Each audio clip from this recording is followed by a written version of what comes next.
Okay, most companies, to a certain extent, have their challenges with execution. Some do it relatively well, others really struggle.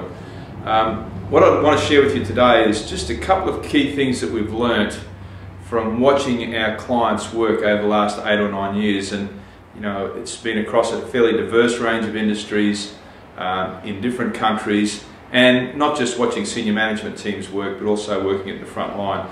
So I'm just going to give you 7 things that we see that dead set stops execution right in its tracks.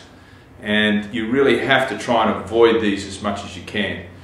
Now, the first one is just delivering strategy with no guidance whatsoever on how to execute.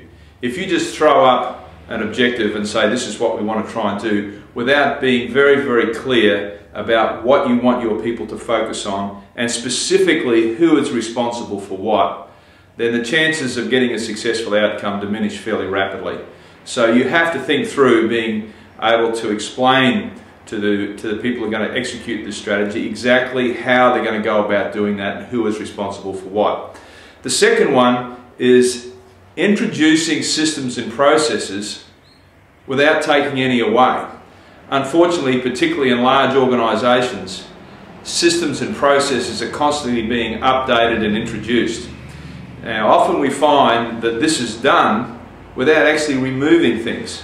So you have to think that is going to have a negative impact on your ability to deliver a result. If ever you introduce something new, you have to think about what you currently have and can you dovetail it or mesh it with what you have, or do you really need to remove something else completely? Because if you just keep piling up systems and processes, you're just going to bog your people down. So, third point, and we see this a lot, allowing teams to operate without any clear objective in mind or clear result in mind. Now, sales teams, this is not such a problem. There's always the sales budget. But if you start thinking carefully about your operations teams, your HR teams, marketing teams, you know, finance teams, you need to think carefully about what their ultimate objective is. It could be a systems and process thing, but you have to give them some very, very clear measures of success.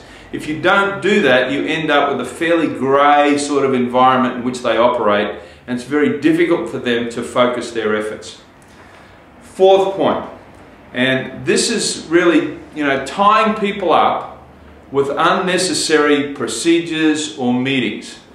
Again, you know, we're always saying to the people that we work with, think about what it is you're actually doing, the actions you're taking, the behaviours you have in place, and are they directed towards a result? Because if they're not, you need to think very carefully about stripping them away. So often some of the systems and procedures and the meetings that people are required to attend and participate in are actually detrimental to them actually getting things done. So again, you know, rather than developing this more complicated environment for people in which to work, part of the challenge is to strip away until you have the bones of what is clearly important for people to execute. Fifth point, and this is just a small one, but it happens a lot, demanding reports from people that nobody reads. And again, this is part of this systems thing where, you know, it becomes inherent in a system that people are required to deliver a report on this, to do this, to put reports in on this, but nobody actually looks at them. So you have to ask yourself, why are we doing this? And, you know, clearly reporting is going to be pivotal. You have to get feedback. You have to get feedback from the front line needs feedback from management. But, you know, overcomplicating that to a point where you're generating a lot of work with no actual result at the end is clearly going to diminish your ability to get things done. The sixth point is, and this may seem strange, but keeping failed initiatives in place. In other words, often people will introduce something, become so wedded to it that they don't want to let it go, even though it's failing. And sometimes this is also because they're not getting the feedback they need, the honest feedback they need, about how successful a particular initiative, strategy or project is. You know, one of the best things you can do is keep consistently evaluating what's going on, and if something is clearly failing, you need to get rid of it quickly, because obviously if you don't, you're just using resources unnecessarily, in fact using them in a way that is detrimental to your business. The final one is probably more about management. And although most managers, I think, do an excellent job and work hard, often we've found there are managers in particular businesses and organisations who don't manage people well. They manage everything else, but they don't actually manage the result. And clearly, the number one priority for any manager is actually managing the result. Yet we often see managers that manage things, systems, processes, meetings, personnel, that sort of thing, but to actually manage the result to us is obviously pivotal to a manager's responsibility. What does that involve? It simply involves being very specific about what people need to do and then giving them feedback on a regular basis about how they're going and getting their feedback on how they think they're going.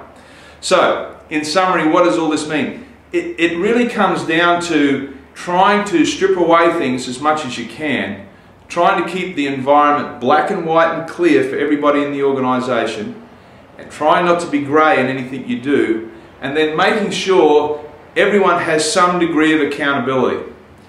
Now, if you ask frontline people what they want, they just want two things.